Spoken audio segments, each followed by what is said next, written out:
जो गलती हुई है, जिन लोगों ने जन स्वराज के विचार पर इस सोच से इस प्रयास से जुड़कर एक सपना देखा था, एक उनकी सोच बनी थी, उनकी आशा की किरण जगी थी कि बिहार में एक नई व्यवस्था बनाई जा सकती है, उन सब के आशाओं पर, अपेक्षाओं पर, उनके सपनों पर खरा नहीं उतरने के लिए जो दोष है वो मेरा है। इसलिए मैं आपसे विनम्रता से आपसे माफी मांगता हूं कि मैं आपके सपनों के आधार के अनुसार, आपके सोच के अनुसार वो व्यवस्था बनाने में नाकामयाब रहा हूं। और प्रायश्चित के तौर पर मैं आज से 2 दिन के बाद 20 तारीख को गांधी विद्यारवा आश्रम में जो रास्ता गांधी जी ने बताया है, मैं अपने लोगों को, बिहार के लोगों को ये नहीं समझा पाया कि किस बात पर उनको वोट देना चाहिए, क्यों उनको नई व्यवस्था बनानी चाहिए। तो प्रायश्चित के तौर पर मैं अपने से विद्यारवा आश्रम में 1 दिन का उपवास, मौन उपवास रखूंगा। जो भी जन स्वराज के साथी हैं वो जहां पर है वहां अगर वो समझते हैं कि हम लोग के प्रयास में, सोच में जो कमी रह गई उसको सुधार के लिए प्रायश्चित के तौर पर हम लोग 1 दिन का सामूहिक उपवास रखेंगे। मैं खुद विद्यारवा, गांधी आश्रम विद्यारवा में रहूंगा। 24 घंटे का एक उपवास रखेंगे। गलती हम लोगों से हुई होगी, कमी रही होगी, लेकिन हम लोगों ने कोई गुनाह नहीं किया। गलती हो सकती है, गुनाह नहीं है। वोट नहीं मिलना गुनाह नहीं है। मैं बिहार की जनता के सामने अपने साथियों के साथ बिल्कुल सर उठा के ये कह सकता हूं कि हम लोगों ने गुनाह नहीं किया। जिस बिहार में पिछले 30-35 साल से सिर्फ जाति की राजनीति हुई है, वहां पर इस समाज में जातियों का जहर फैलाने का गुनाह नहीं किया है। हम लोगों ने बिहार में हिंदू मुस्लिम की राजनीति नहीं की है, लोगों को धर्म के नाम पर बांटने का गुनाह नहीं किया है।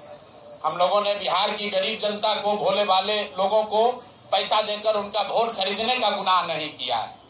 जिन लोगों ने ये गुनाह किया होगा, अगर वो आज जीत भी गए हैं तो उनको उसका हिसाब देना ही पड़ेगा। वो आज दे या कल दे, वो होगा ही होगा। मैं पिछले 2.5-3 सालों में अपने वक्तव्यों में अक्सर महाभारत के चक्रव्यूह की, अभिमन्यु के वध की कहानी सुनाता रहा। जिस धर्म युद्ध की बात हम लोग करते हैं, पांडवों के साथ स्वयं भगवान थे, स्वयं भगवान कृष्ण थे, फिर भी अभिमन्यु को घेर कर छल से मार दिया गया। लेकिन उसके आगे की ये कथा भी है कि अभिमन्यु को मार दिया गया, लेकिन उससे महाभारत नहीं जीता गया। महाभारत जीता तो अंत में वही जो सही रास्ते पर था, जो धर्म के साथ था। तो आप निश्चित जानिए कि जीत तो जन स्वराज की ही होगी। आज जरूर धक्का लगा है और उसके लिए जो कुछ भी कमी है उसको सुधारा जाएगा और उतनी ही ताकत से फिर खड़े होंगे। अगर आप ये कुछ लोग ये सोच रहे हैं कि मैं बिहार छोड़ दूंगा, तो आपका ये भ्रम है। अंग्रेजी में एक फ्रेज है, you are not defeated till you quit. जब तक आप छोड़ेंगे नहीं तब तक आप हार नहीं सकते हैं। तो प्रशांत किशोर की और जन स्वराज में मेरे साथ जुड़े हुए साथियों की बिहार सुधारने की जो जिद है, उस जिद के सामने दूसरा कुछ भी इस जीवन में नहीं है। उस जिद से पीछे हटने वाले नहीं हैं। पूरी ताकत से, पूरी ईमानदारी से। लोग कह रहे हैं कि मैंने 3-3.5 साल में बहुत मेहनत किया है, तो जितनी मेहनत करते हुए आपने मुझे 3 साल में देखा है, उससे दुगनी मेहनत करेंगे और पूरी ताकत से लगेंगे। पीछे हटने का सवाल नहीं है। जब तक बिहार को सुधारने के अपने संकल्प को पूरा न कर लें, तब तक पीछे हटने का कोई सवाल ही नहीं है। अब चुनाव के परिणामों को लेकर जो बात है, उस पर बहुत विवेचना हो रही है। आपने भी कहा, बड़े बड़े विशेषज्ञ आकलन कर रहे हैं। कोई बता रहा है कि पैसे से जीत लिया गया, कोई बता रहा है कि लालू जी के डर से ध्रुवीकरण हुआ इसलिए जीता गया।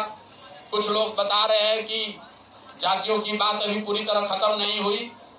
मैं यहाँ चुनाव के विश्लेषण के लिए नहीं बैठा, लेकिन एक बात तो बिल्कुल स्पष्ट है कि पहली बार स्वतंत्र भारत के इतिहास में और खासकर बिहार में पहली बार ऐसा हुआ है कि कोई चुनाव जिसमें सरकार ने करीब 40,000 करोड़ रुपया जनता के पैसे को खर्च करने का वादा किया है। और मुझे लगता है कि वही एक कारण है जिसकी वजह से एनडीए को इतना बड़ा बहुमत मिला है। मैं सिर्फ आपके ध्यान में लाना चाहता हूं कि 10,000 रुपए की बड़ी चर्चा हो रही है। लोग बता रहे हैं कि 10,000 पर लोगों ने वोट बेच दिया। बिल्कुल नहीं है, ये बात सही नहीं है। मेरा आज भी ये यकीन है कि 10,000 रुपए के लिए बिहार के लोग अपना वोट, अपना बच्चों का भविष्य नहीं बेचेंगे। अगर 10,000 रुपए को आप जोड़िएगा तो प्रतिदिन 5.5 रुपया हुआ। 5.5 रुपए में कौन अपना वोट बेचेगा?